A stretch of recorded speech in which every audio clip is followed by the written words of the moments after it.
Ras Daan Jah, we can't sleep. Oh, I'm feeling so sorry for all of you. I know it can be very annoying if you can't sleep. We can only sleep with a bedtime story. We want to hear a bedtime story. Maybe it will work if you try to count the clothes or the sheep. Could you read us a bedtime story, please? Please? Well, alright, make yourself comfortable while I'll get the storybook. You children all sit comfortably? You all ready, kids? Yeah. Okay, here we go. Once upon a time, not too long ago, there were two young fellas who never went to school and knew it all better. One called Peter and the other one Brad. One was short and skinny, the other one tall and fat. They didn't want to work for a house, clothes or food. One day Brad decided to break into the biggest house in their hood. They took a fake gun and put a mask on their face, stole a car and hit the gas like they were in a race. Almost crashed into a parked car but nearly prevented the accident. They stood outside and kept waiting until the owner went. They jumped over the gate and sneaked into the house. Once they were inside, they saw the owner's spouse. One took his gun, it was a fake automatic. He said, "Stood still, lady, or this will become dramatic."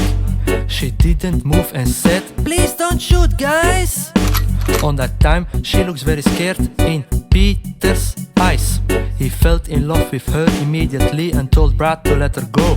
He replied, "I will, once she gave us the money and her diamond stones." She said, Sure, follow me. and she took them to the safe on the top floor. She punched in the code, opened the door, and guess what they saw? A lot of diamonds, gold and dollar bills, more than 6 million. While Brad was filling his bags, Peter starts to regret his decision. On that time, the owner screamed, "Honey, I'm home, I forgot my phone." Brad panicked, jumped through the window, and let them alone. The lady told Peter to take the money and to follow her to escape. They went through the back door, but he was slightly too late, cause the owner saw them both running away and said to himself, "This will be their worst day." The girl jumped in her car, a Ferrari, and told Peter to hop in too. The owner followed them with his Maserati, colored in all blue. Just pushed a button to start their car, they didn't need the key. They were passing university, doing 93. But she was a terrible driver, she almost hit a child and an old lady. By avoid hitting them, she went off the road and crashed into a tree. Peter was bleeding in his face, but was not terrible hit. He was not feeling much pain, just a little bit. He looked to his new sweetheart and saw that she was not moving anymore. He realized she died by the club and that he lost his new amour. He started crying and forgot that they were chased by a husband who already stepped out of his blue car to catch them. Once he reached to his wife's car and found out that she died, he stepped around the car and reached the other side.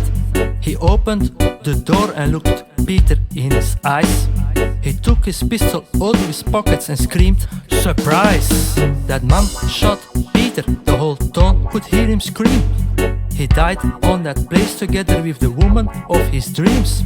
In the morning he decided to rob her, but they became best friends.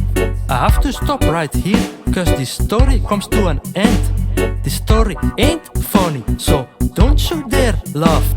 And now it's time to go to sleep, so get back in bed fast. Good night. Wow, Ras Daan Jah really know how to tell great stories.